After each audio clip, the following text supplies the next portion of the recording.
I have a podcast because I'm a comedian, so you have to. My manager called me up one day. He's like, Aaron, you got to get a podcast. I was like, my name's Adam. He's like, get a fucking podcast.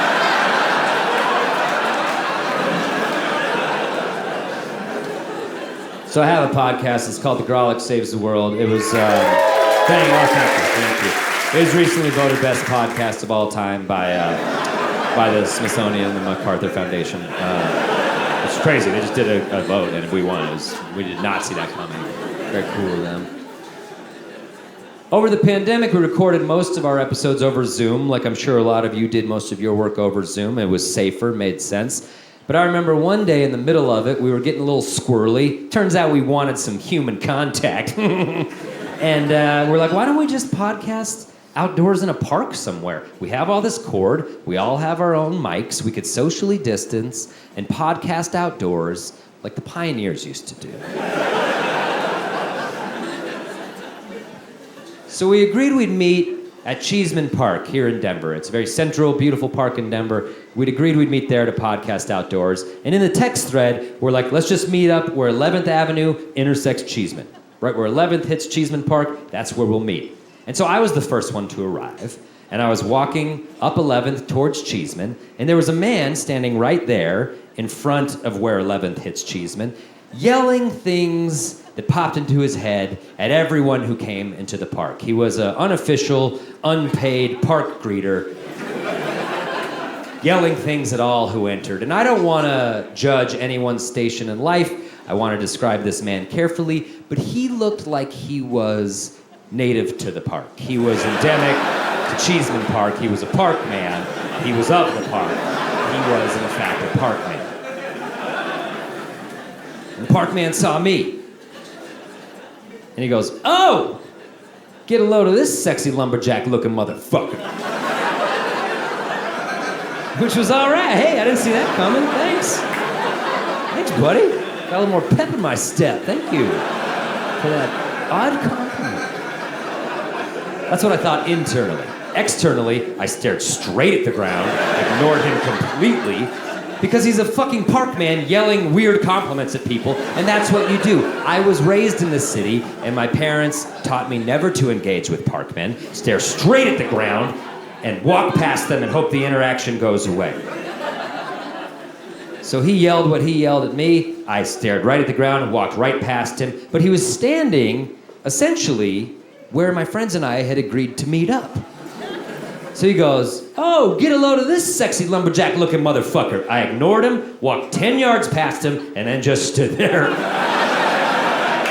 And he was shocked. He was in disbelief. He was just staring at me.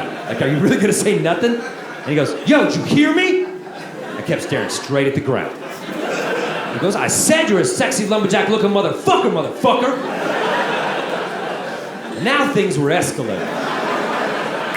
And while I was raised never to engage with park men, the streets taught me if a park man's coming at you with 11 energy, perhaps you can say something to mitigate the situation back down to a 6. So he said, I said you're a sexy looking lumberjack motherfucker. I said, thank you. Kept staring straight at the ground, but said, thank you. And he goes, you're welcome. He hissed it. You're welcome. He goes, I'm just trying to spread the love around. Is that so wrong? And that's when I got really in my head. Because that's exactly what my Peloton life coach Alex Toussaint says. Gotta spread the love around. Hashtag Pella for one. And why can I accept it from the good-looking man on the television screen attached to the stationary bicycle in my basement, but I can't accept it from the man in filthy Jenko jeans with open sores on his face where 11th Avenue intersects with Cheesman Park? Aren't they both just trying to spread the love around? And aren't I the judgmental problem, not recognizing one, but recognizing the other? It's pretty fucked up. So I said, man, there's nothing wrong with that. It's awesome that you're trying to spread the love around, especially in these toxic times. We could use more of that. And he goes, thank you. I said, welcome. And then more people started coming into the park, so he turned and started yelling batshit shit at them. But then there was a lull in traffic, and he looked back at me. My friends still weren't there. I was just standing there waiting. He goes, "Psst, my dude. Psst, my dude. You listen to me. You need any pussy, dick, weed, coke? I'm your guy."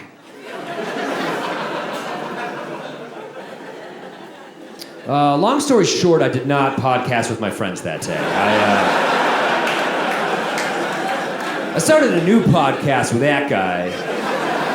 It's called In the Park After Dark with Quick Ricky, and it's fucking terrifying. It's so scary. It is a very scary podcast. There's a reason they want you gone after dusk. Bad shit happens.